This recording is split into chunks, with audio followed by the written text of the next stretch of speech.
What's up, everybody? Welcome back to Mental Caffeine. My name's Justin, and I'm here with my boy Landon. And today we want to talk to you about life in your 30s. We talked before about how life in your 20s can be weird.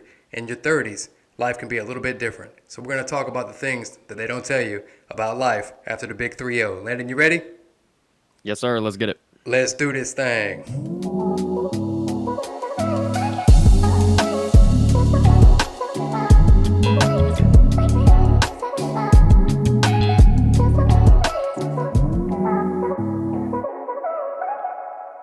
Landon, my boy, how you What's living, up, boy? How you man? doing? I'm good. I'm happy to be back. I don't want to say hiatus because it wasn't like intentional, but um, been a little bit busy lately. But we were finally able to kind of get back in the swing of things and get another episode knocked out, so to speak. So There we go, I'm happy boy. to be back here with you.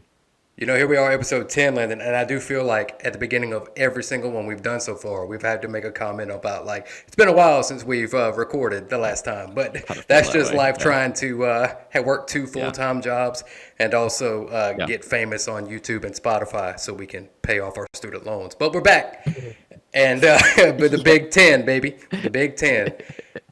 We just start out. We just take the mask off and just shill for money. Like here, 10 episodes in, we just shill right here at the front I end. can't wait to sell out. I'll be honest with you. I cannot wait to sell out. Yeah, not to derail here, but I think about that quite a bit. Like whenever you hear people talking about like their favorite bands or artists, and oh, they sold out, and like on one hand, like I get it because like you feel like you lost something precious, but on the other hand, like do you blame them? Like really? Like you know what I mean? Wasn't the whole goal like? And maybe not like obviously there's more to it than just success or money, right? But like wasn't the whole goal to make it? But anyways, I Dude, digress. brother, as soon as I I think get the about that from time opportunity, to I'm time. going to use this voice to sell people Hondas. It'll be great. Well, you can start that tomorrow if you want. I don't know Oh, if you yeah, want to be but I back got to from have a platform for all applying for a that. job at a We're getting car there. dealership. We're getting there. We're getting there. Well, boy, last time when we jumped on the episode 9, we're talking about life in the 20s. And not to give it all away for anybody who hasn't seen that video, be sure to go back in our library and give it a check out. Make sure you give it a like and a sub along with that. You know what I mean? But we talked before, Landon, about the 20s and about how things are kind of up and down and all over the place, man. So and I thought it'd be fun to kind of continue that trend and move over into our 30s. You and I both are in our, well, I guess you're in your early 30s. I'm in my mid 30s, I guess, technically. Wait, And how hold on. so, How old are you now? How old are you now? baby boy, I'm 34. We, You are. we moving. Oh man. Yeah, you are Yeah. moving, man. That's crazy. I like to say you're moving, man. Shut up. But yeah, man. It So makes me feel better. yeah. So we're here though, in our 30s, and of course we don't know everything there is to know about every individual experiencing your 30s. But doing therapy the way that I do, being the local therapist around here, I've seen some themes that kind of tend to start happening in the 30s. And not to say they can't happen in your 20s or your 40s, but they really kind of start to take shape in the 30s. And so I thought that might be a little fun to do because I really do feel like, tell me what you think. I do feel like people don't really talk about the 30s all that much. We talk sometimes about like teenage life, your early 20s as a young adult, but not so much like life in your 30s. Yeah, I so there's a lot there. I think and stay with me here. I think a lot of that is because we see it in our a lot of our media that like younger life is very romanticized, right? I think a lot of people feel like that the most fun and interesting times in their lives happen when they're younger. And that's true in some cases for sure, but I think that just I feel like there's kind of just this general sentiment that once you hit like middle ages that things just kind of plateau and you just kind of are who you are and well whoever you are when you hit 30 you're just doomed to be that person and we'll dive a little bit more into that especially when we talk about like stability and all that but I do think there is like a little bit of a romanticization of just being young so Right, right. And I think one of those things, man, is that by the time you get into your 30s, you do start kind of saying, "Man, I really miss college and I really miss life in the hmm 20s." Typically, though, typically that's we miss certain elements of our 20s. Last time in our last episode, Landon used the word or volatile to describe our 20s, and I thought that was a good word, man. It's up and down, and depending on your individual experience, it can be a lot more up and a lot less down, or a lot more down and a lot less up. It just kind of depends. But with this idea of transitioning over into talking about life into our 30s, one thing they don't tell you about life after 30, man, is that every day can start to feel exactly the same. I mean, by the time you hit, your late 20s, things are starting to stabilize out a little bit. A lot of new related to adulthood has started to kind of wear off, and now you're in your career that you chose, or trying to get on that path. Maybe you're starting to raise a young family now. Maybe certain things you get kind of getting settled into the area or the place you're gonna plan to live for a little while. Now, of course, this is not guaranteed, but this is just by and large the general experience. And when you're doing these things, right, you're waking up every day, going to work, doing your thing, coming home, doing whatever your nighttime routine is. You go to sleep, you wake up, you do it again. And I think a lot of times, man, people don't always talk about how monotonous every day can start to feel. And you can maybe speak on that a little bit, man. What do you think after life, or once you got to that point after 30? How did that start to feel? Yeah, I think I think that like I can remember when I was younger and I would, because I'll just use like working as an example. I've had a job or, a responsibility of some sort like that since I was 15 years old. So like I'm very accustomed to like working, or like, holding a job down. And so I can just when you're younger, those things, I think like sometimes those things feel, just because that part of your life you're experiencing different jobs and you're going through all these different experiences, so things can feel a little bit more interesting at the time. I think a lot of that has to do with you're kind of still figuring out who you are. You're Mm-hmm. kind of figuring out how you react to certain things in life. And a lot of that happens in those teenage years and even all the way into your 20s. Mm-hmm. I know you hear a lot of people say that, once you start like getting close to 30 and beyond, you kind of start to, quote unquote, figure out who you are. And in some capacity, that is true. There is definitely an element of truth to that. I still think that people move at their own pace in doing those things. That's not a uniform thing for everybody. But I think what it is, and I'll go back to like a job as an example. So when you're younger, when you're navigating like things in the workplace, it can feel you just don't know how to react to certain things. To some things you may react, inappropriately, or on the other end of the spectrum. And then as you get a little bit older, you kind of start to learn how to navigate these things a little more. So Mm-hmm. it's not that the challenges go away. The challenges are there as you move through life, no matter what. But because you've got a little bit more life under your belt, you start to learn how to navigate those things better. So I think that's so. I wrap all that up to bring it back to, I think things like feel more interesting when we're younger, just because like it's things that literally our brains are experiencing for the first time. Mm-hmm. But as we get into middle ages, we come across these same challenges again, but this time we're like, ah, I've been here before and I know how to navigate this. So it's not as stimulating. It's not something that like imprints on our brain, like it would at a younger age. That's why like, that's why those younger years are so important, because a lot of your childhood and teenage years and even into your 20s shape who you are. So it's just that's where kind of like that stability word kicks in, where you still have those issues, you still have those ups and downs, but you learn how to navigate them. So Right, right, man. And of course, like we said before, man, we can't predict every single person's individual experience. Like you said, it depends on a lot of variety of factors.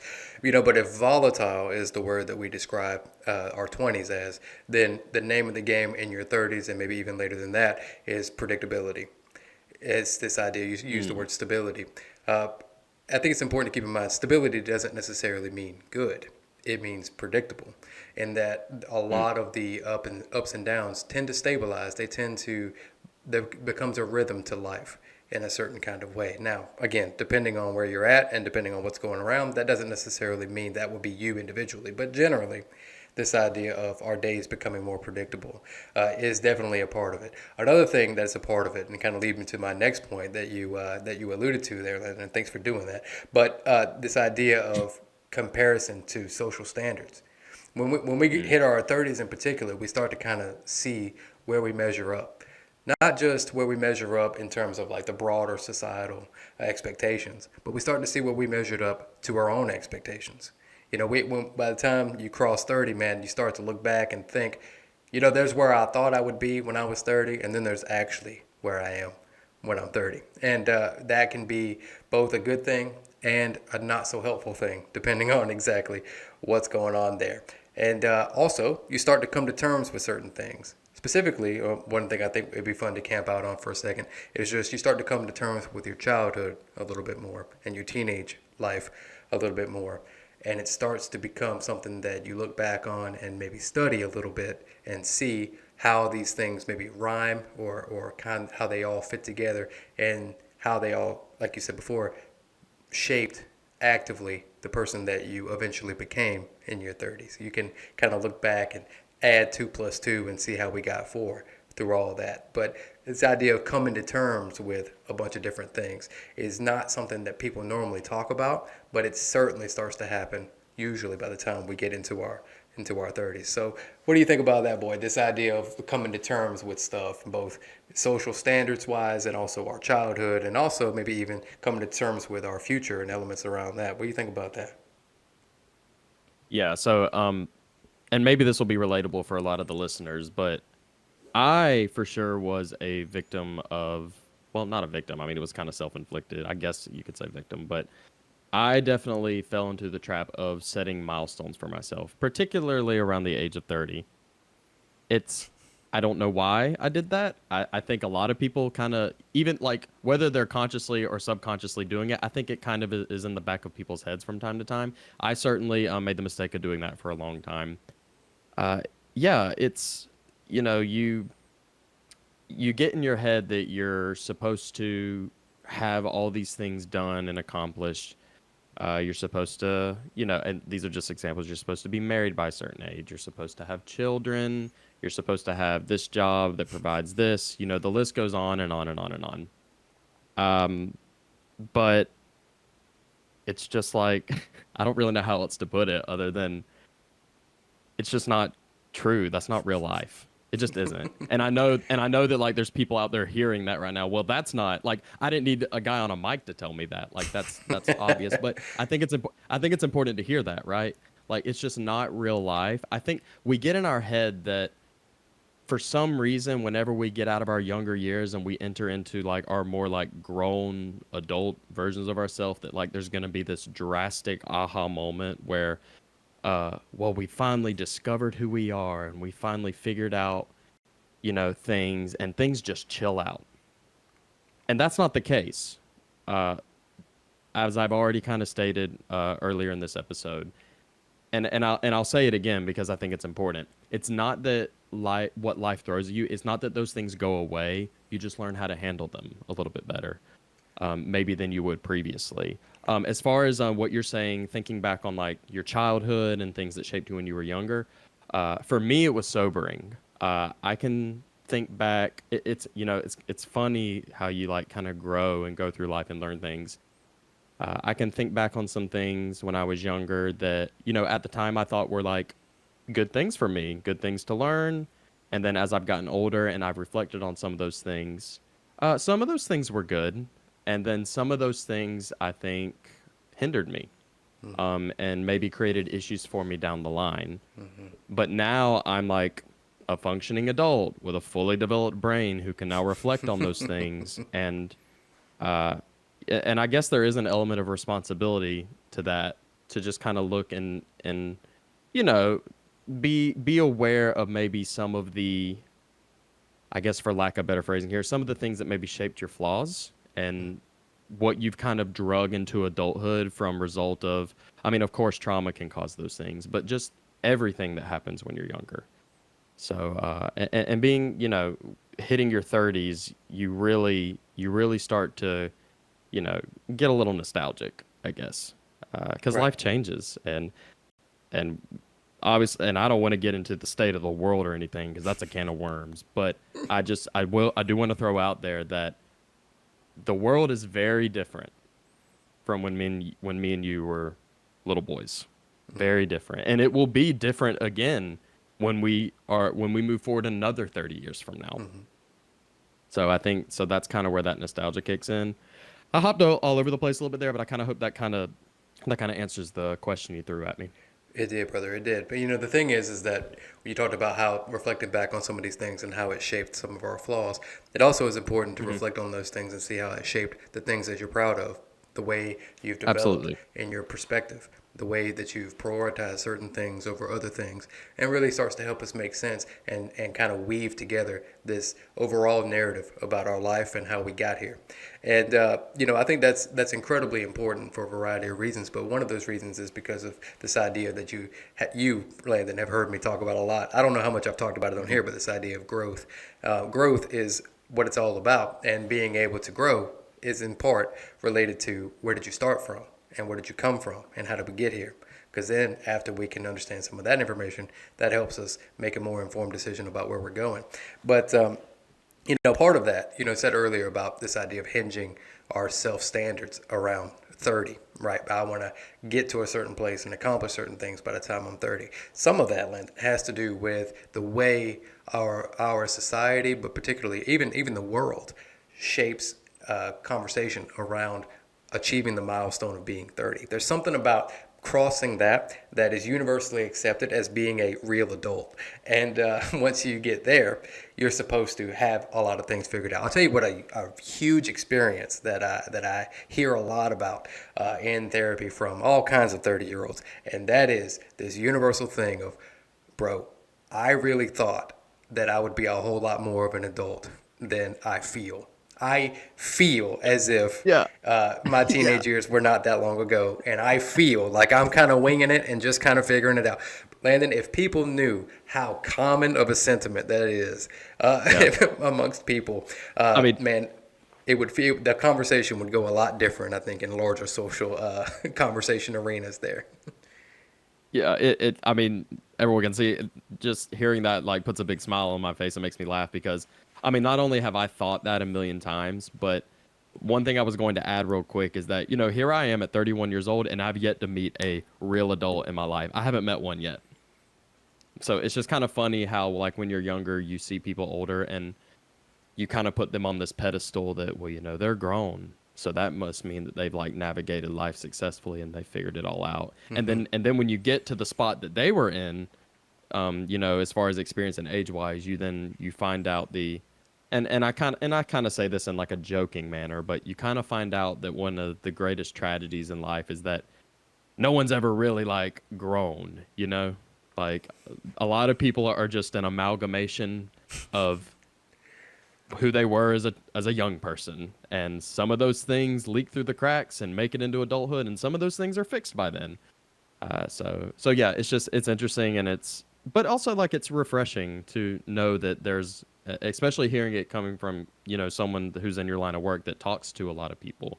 It's refreshing to hear that it's a fairly common experience among our age group. Yeah, man, and not only a common experience. I think it was probably more than probably 80% or more of people's overall sentiment about the 30s is somewhere in that range that I've talked to. Now, of course, I haven't talked to every single 30-year-old on planet Earth, so I can't verify Sure. those numbers. But it's a big part of it. And the other part is that once we get into our 30s, if we've taken kind of some element of intentionality to our sense of trajectory and our sense of growth, one of the things that we become a little bit more preoccupied with in our 30s is this idea of fulfillment. We spend our 20s trying to find predictability in a world of unpredictability. And like you said before, there are tons of factors that can add to our sense of unpredictability within our own lives. And of course, not all of this stuff is immediately resolved the day you turn 30, right? But there is something to be said for when life becomes a little bit more predictable. The the trade-off of having stability is on the positive end, predictability. On the not so positive end, it can start to feel kind of boring, kind of stagnant, Mm. kind of lacking whatever it was we thought we were going to get out of this.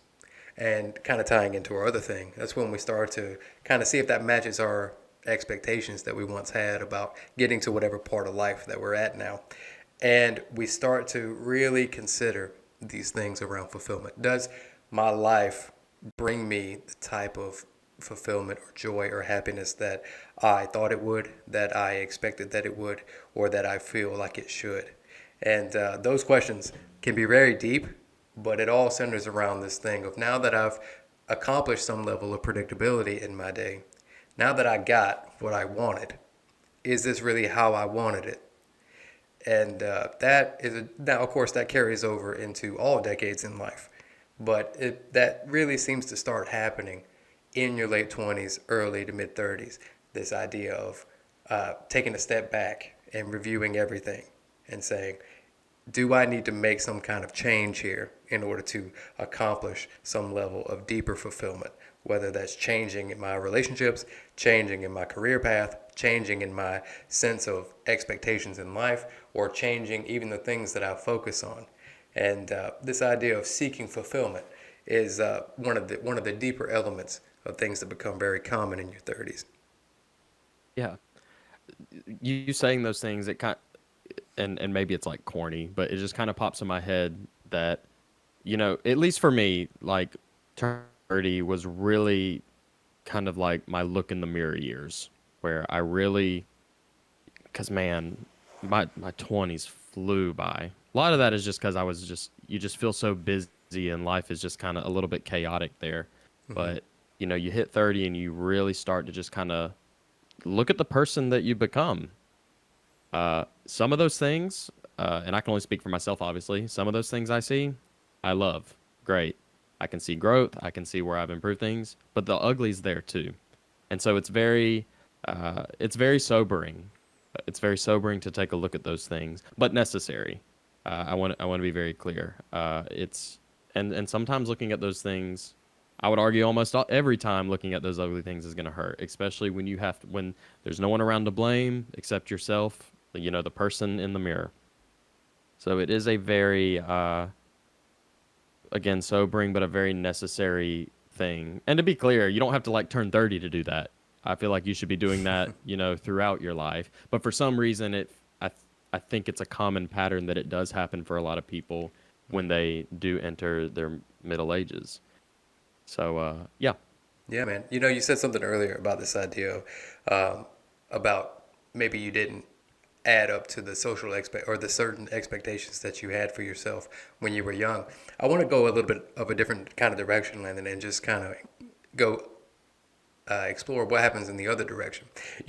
Whenever I started college, Landon, Hmm. I majored in psychology and minored in sociology immediately. I really wish that somebody would have told me that having a minor doesn't matter because I could have saved myself a lot of brain power and effort. But I did that, man. Sure. I jumped right into college. I knew exactly what field I wanted to get into. I've known I wanted to be a therapist since I was in middle school, and that was my whole focus, man. I jumped in. I got my bachelor's degree in psychology. I did research projects. I did all kind of stuff, right? And it was all for one goal, and that was to get into grad school. And because, as many people who are psych majors know, it's difficult to find a job out here in these streets if all you have is a bachelor's in psychology. So this idea of getting a master's was pushed on me. But also, in order to become a therapist, you have to get some type of master's education. So I did that, and I spent 2 years grinding and just focusing on getting that education. And anybody who's ever completed a master's or a PhD program knows that that becomes your entire sense of identity and life for like 2 years. With some exceptions, I guess. But with the amount of clinical work that it takes to do that, you really have to buckle down and really be able to funnel all your effort into that direction. Then after you graduate, bro, I was like, finally, man, I got my master's. I got my thing that I've been working so hard for. At this point I'm in my mid 20s, and now I'm like, it's finally time to stop being broke. And I was so excited about that, Landon. I don't know if you remember, because we met back in those days. Your boy Yeah, was grinding every day. I was out here. I was chasing it I because I remember. was so happy to, one, finally start getting paid something, and two, finally being able to fulfill the job that I wanted to get. And for those who don't know, when you get your master's as a therapist, you have to spend time gathering clinical hours. And for mine, it was a 2 year process, and also take the biggest test of your life. And so doing that took another 2 years. So by the time that happened in 2020, at that point, I was, let's see, in 2020, I would have been almost 29. So I was, pushing the end of my, I think, yeah, 29. So I was pushing the end there of my 20s, and now I was like, okay, cool, I got it all. I did all those things that I was setting out to do, and I can finally start working in private practice. Which, for a therapist, man, that's, well, depending on who you are. For me, man, that's top of the mountain, top of the mountain, right? Got there, got my own office, got my name on the door, got all that stuff, and I see clients, 6 to 8 cases a day, 5 days a week, and I've been doing that for a good little minute. And every once in a while, man, even now, you take a step back and go, I'm glad, man, I hit it. But now what? Now I Yeah. gotta see, is my identity only gonna be in this thing that I found fulfillment in, or do I need to branch out a little bit? And so, to all that to say that when you start reflecting on this stuff, if you hit those marks, it's a challenge. If you don't hit those marks, it can be a challenge. And that challenge is really part of any kind of idea when it comes to self reflection and overall achieving growth. Because if you tend to take this perspective of having growth, you're not going to be able to be stagnant, and you have to start taking intentional steps. And maybe one of the last points that I think it would be cool to talk about, Landon, is this idea of Hmm. when you become into your 30s and you do all this reflection and you do all this studying of yourself and how you got here and all the factors that went into that. One of the things that is becoming more common in our 30s is we start to realize that we don't have enough time or resources or whatever it takes to do everything we want to do all the time, 100% of the time. So we have to start becoming a little bit more intentional about picking and choosing.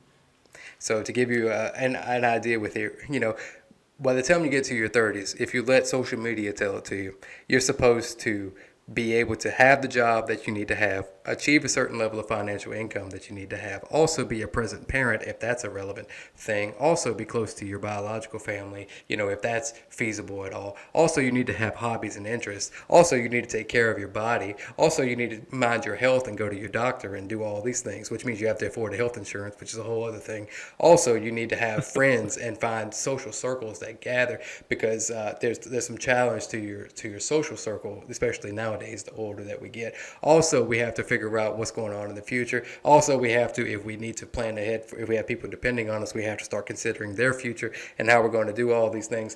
Also, we have to figure out how our relationships are going to go. If we have a romantic partner, how that's going to go. If we don't, how is that going to go? We also have to figure out, and it's just,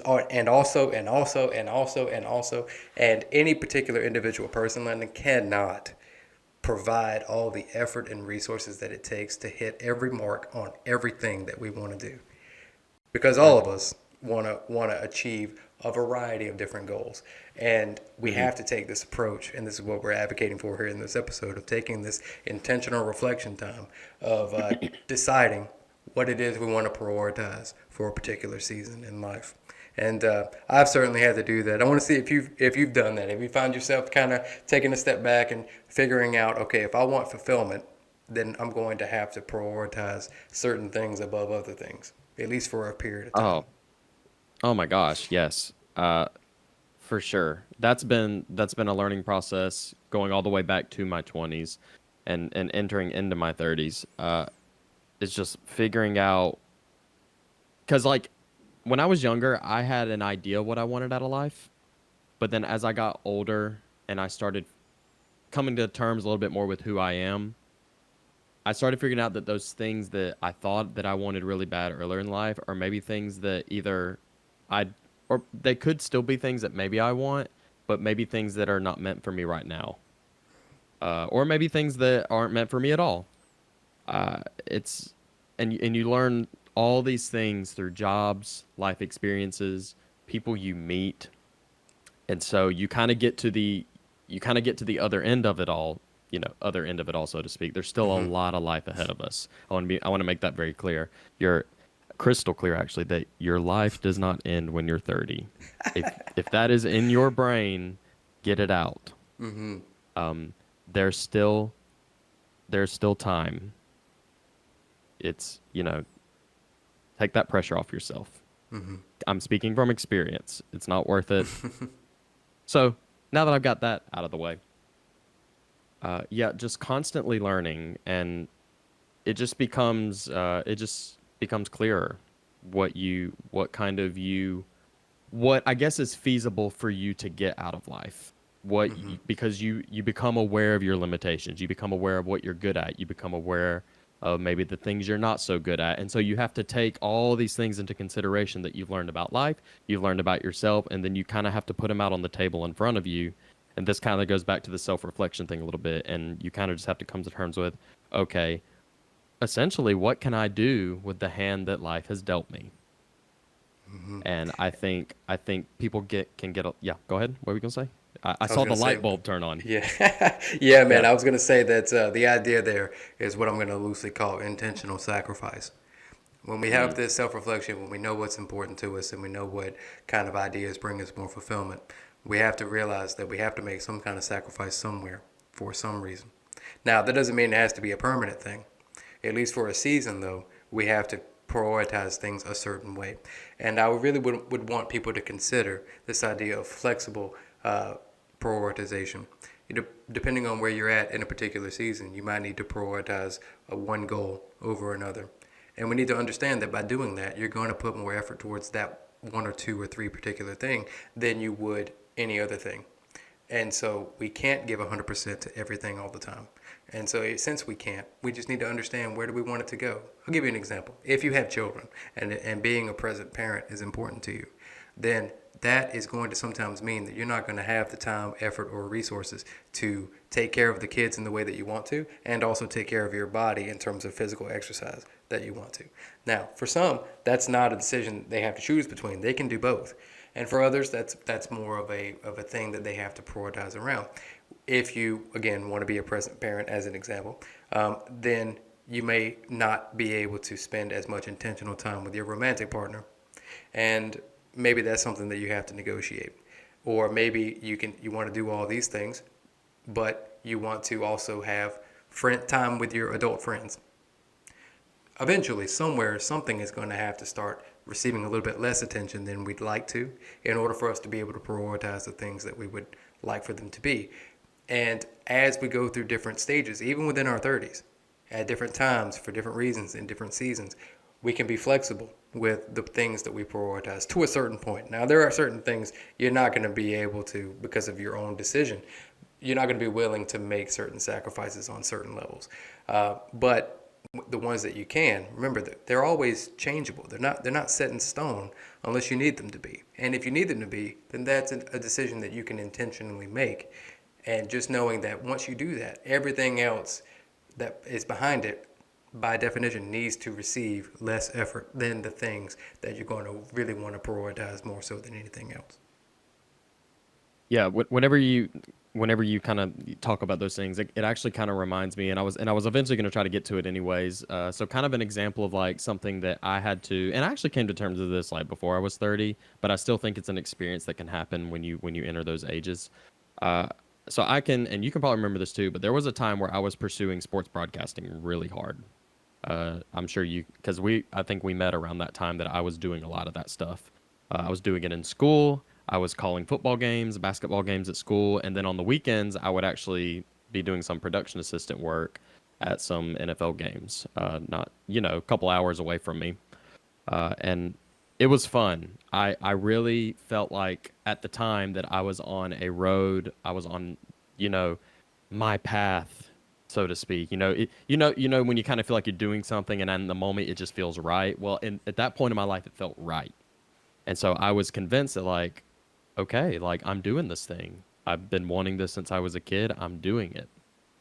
Uh, and so, but it turns out, to make a long story over a couple years short, turns out I don't want to travel all the time for work. It really boils down to as crazy as that sounds. When I started doing those gigs and I started getting this work that I've been really dreaming about. And yeah, like it was just production assistant work. It wasn't like anything crazy or fancy, but that's the natural first step when you're entering that industry. I remember, and in a way, it was almost sad. Like where I remember having to sit back one day and come to terms with, I don't think I want to do this. This thing that I've worked so hard towards, this thing that I've poured, so much time and effort. And like, for example, like, dude, I mean, I did homework, right? Like, I got through school, I did my work that I was supposed to get through college and all that. But the homework that I genuinely enjoyed at the time was when I was studying for a football game that I had to call. Like, there's a difference of me just sitting down and writing a paper and sitting down and like studying a roster of a team that's coming into town to play, the hometown team.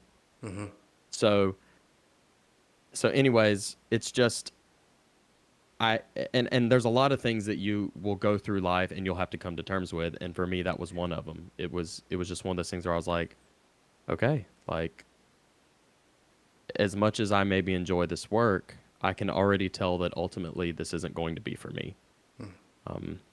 And so I had to pivot, and I had to figure something else out. And even to this day, I'm still figuring some things out. But I look back on those times, and would I have changed that decision? I don't think so, because it's the decision that I ultimately came to, because at that point I had figured out like this isn't what I want to do with my time.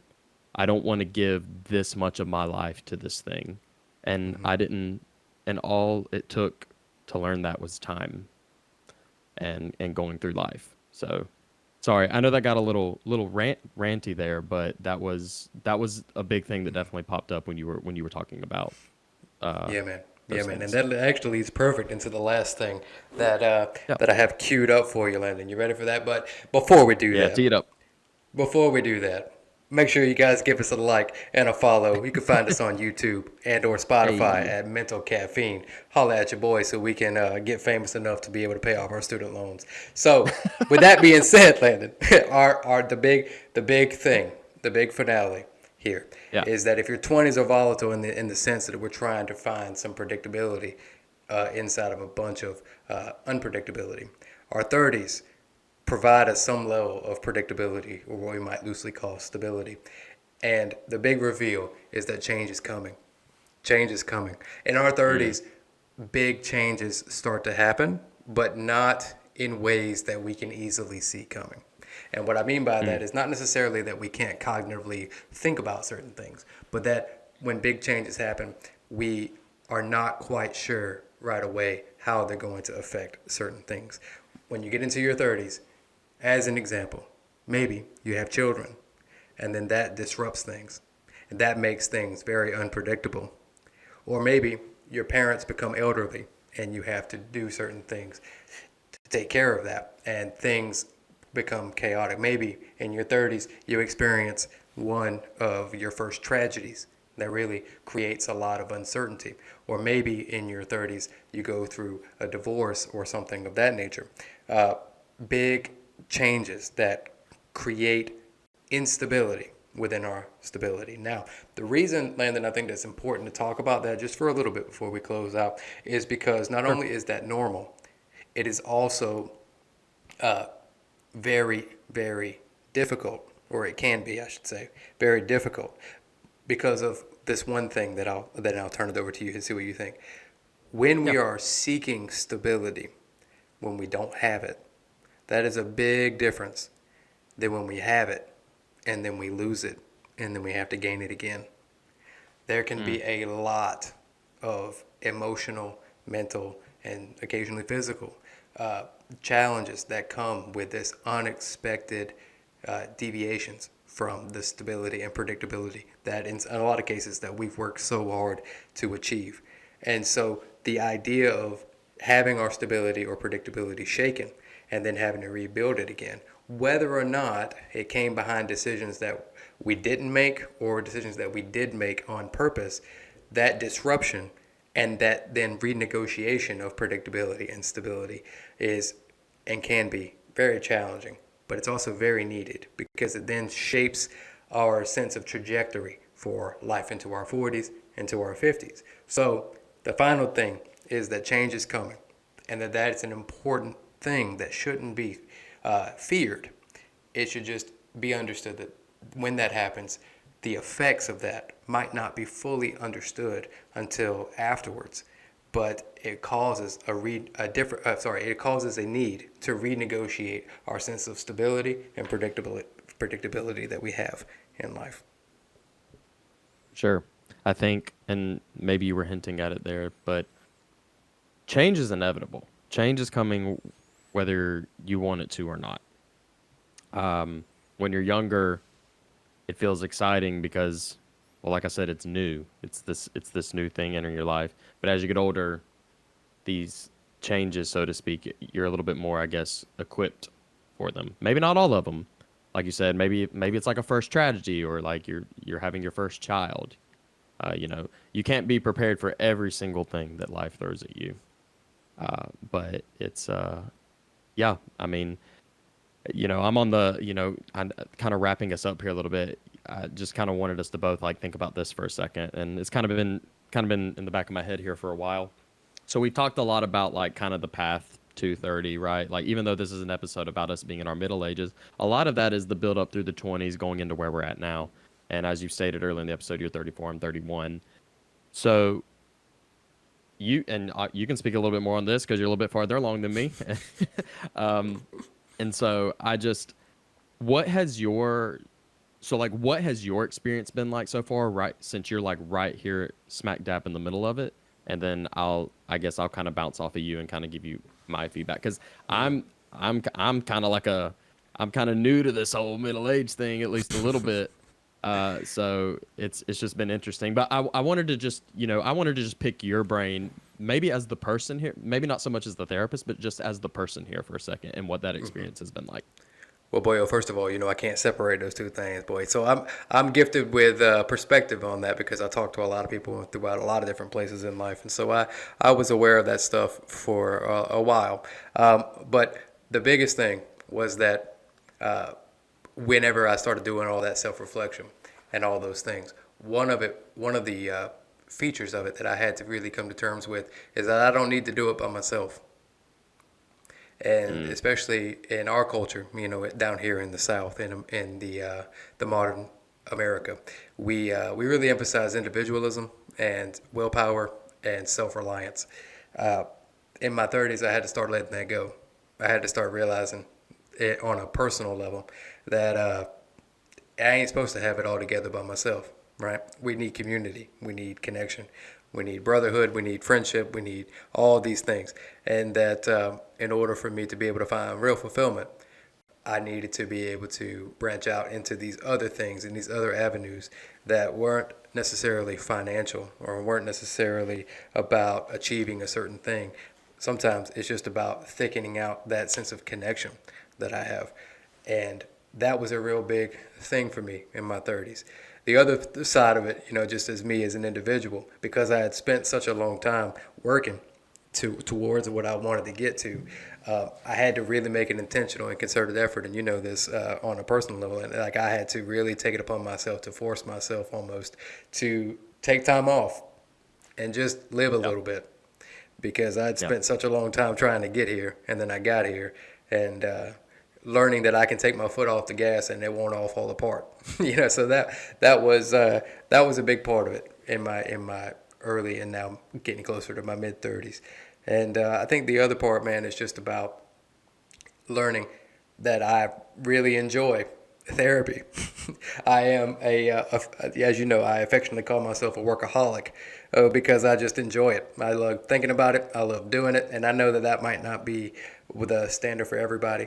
And don't get me wrong, like we said before in a different episode, there are some definite downsides to that. There are some definite downsides to that. Sure. But I just super enjoy it. And I even made a podcast about it with a guy. You should check it out. It's called Mental Caffeine. It's on YouTube, Spotify.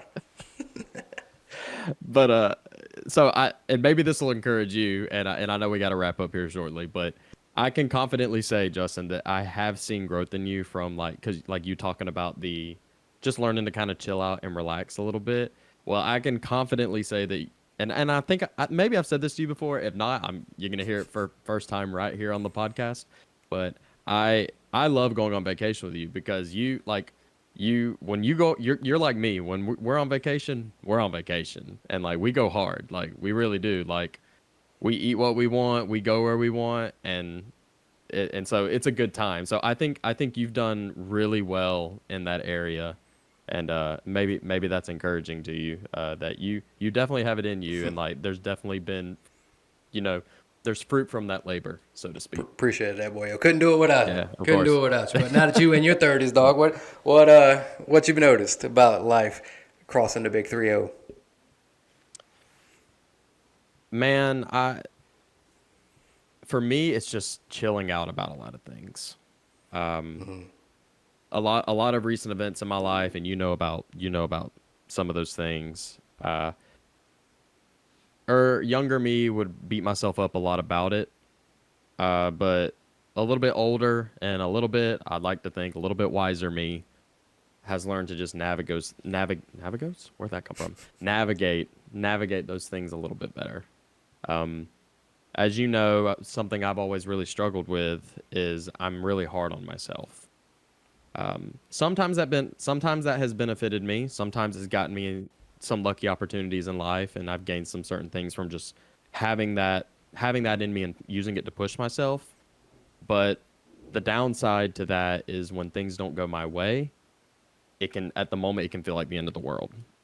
It can and I immediately look at myself and think it's something I've done. It's my fault.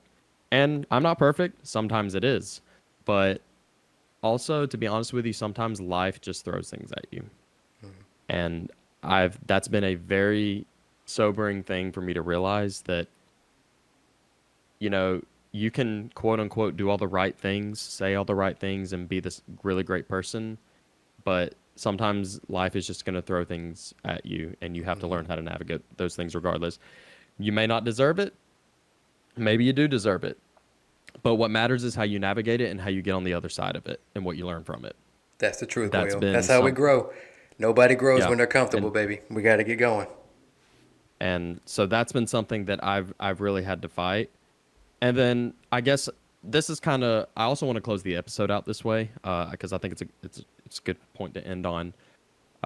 Learning to truly, you hear it on trendy posts all the time, and like it's kind of buzzwordy, but truly learning how to love yourself. Because it's one thing to hear when you're a little bit younger because you're still trying to figure things out, but when you get a little bit older and you see who you are and you see who you become, that's not to say you have to accept everything about yourself. There's always stuff to learn and grow from, but that needs to start from a place of love.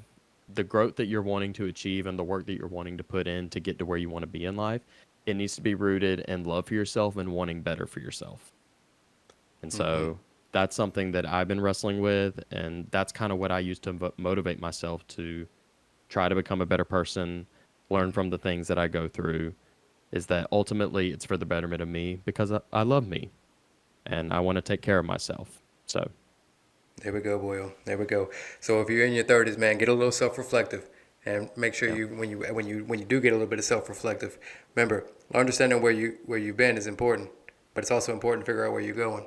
In order to get there, you have to prioritize certain things a certain way, and that doesn't mean you have to keep it there forever, but just until you feel like it's been enough. But all of that requires intentional effort and intentional thinking, and if you can start even with that, you're way ahead of the curve. So just know that change is coming. It's part of it. It's part of life. And ultimately, everything can be used as a growing opportunity. And with that, we'll wrap it up here. My name's Justin. Yeah. This is my boy Landon. This is Mental Caffeine. And we'll see you next time.